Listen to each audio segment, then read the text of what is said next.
Hello viewers, গ্রামারিয়ার একটি চ্যানেলে তোমাদের স্বাগত জানাই।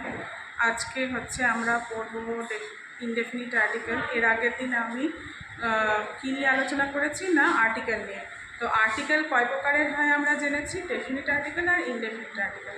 ডেফিনিট আর্টিকেল হচ্ছে দা, যেহেতু নির্দিষ্ট করে বোঝাচ্ছে সেই জন্য দিকে বলা হচ্ছে ডেফিনিট আর্টিকেল, এবং ইনডেফিনিট আর্টিকেল কোনো কিছুকে বোঝাচ্ছে না, একটি মাত্র বোঝাতে ব্যবহার করা হচ্ছে ইনডেফিনিট আর্টিকেল। এর উদাহরণ হচ্ছে এ এবং an.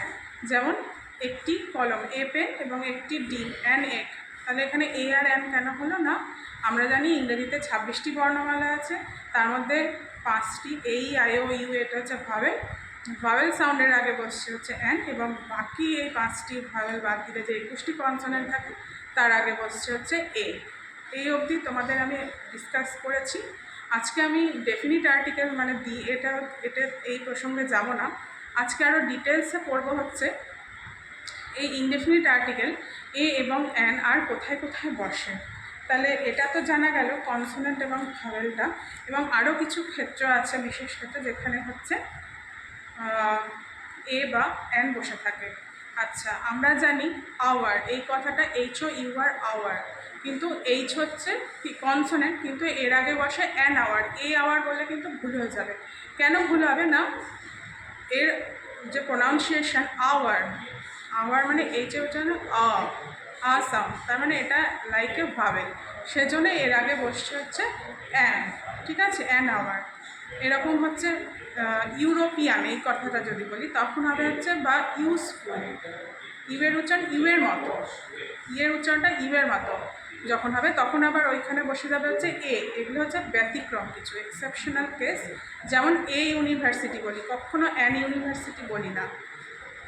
A one eyed man বা এ 1 রুপি নোট বা এ 1 রুপি কয়েন, এটা ও, কিন্তু ও এর আগে এ কেন বসছে না? ও এর সাউন্ডটা ও এর মতো, তাই জন্য। তাহলে বোঝা গেল এক্সেপশনাল কেস। এবার বলছে যেসব বস্তু বা প্রাণীকে গণনা করা যায় তাদের মধ্যে একটি মাত্র জিনিসের উল্লেখ করতে হলে এ বা অ্যান বসে। যেমন a road, a tree, an owl, an eye, এরকম।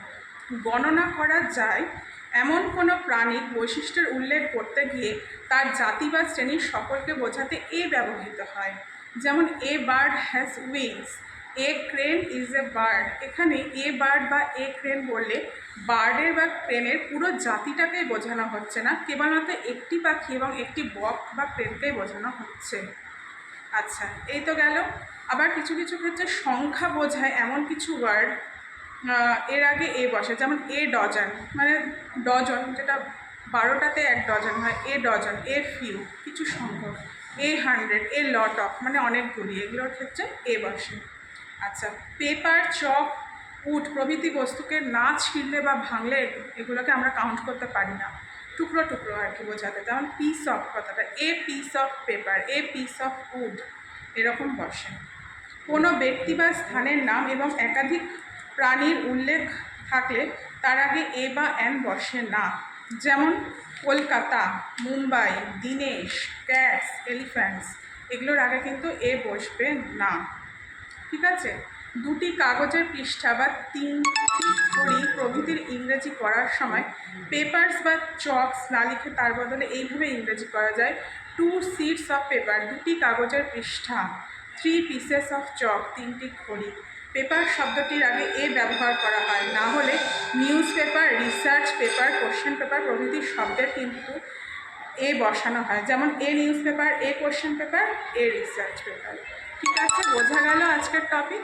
তাহলে আজ এ পর্যন্তই থাক, নেক্সট আবার পরের ভিডিওতে দেখা হচ্ছে। Please like, comment and share, আর পারলে সাবস্ক্রাইব করে নিও, পাশের বেল আইকনটি প্রেস করে পরবর্তী ভিডিওর ক্ষেত্রে ওয়েট করো। ওকে, কেমন? বাই।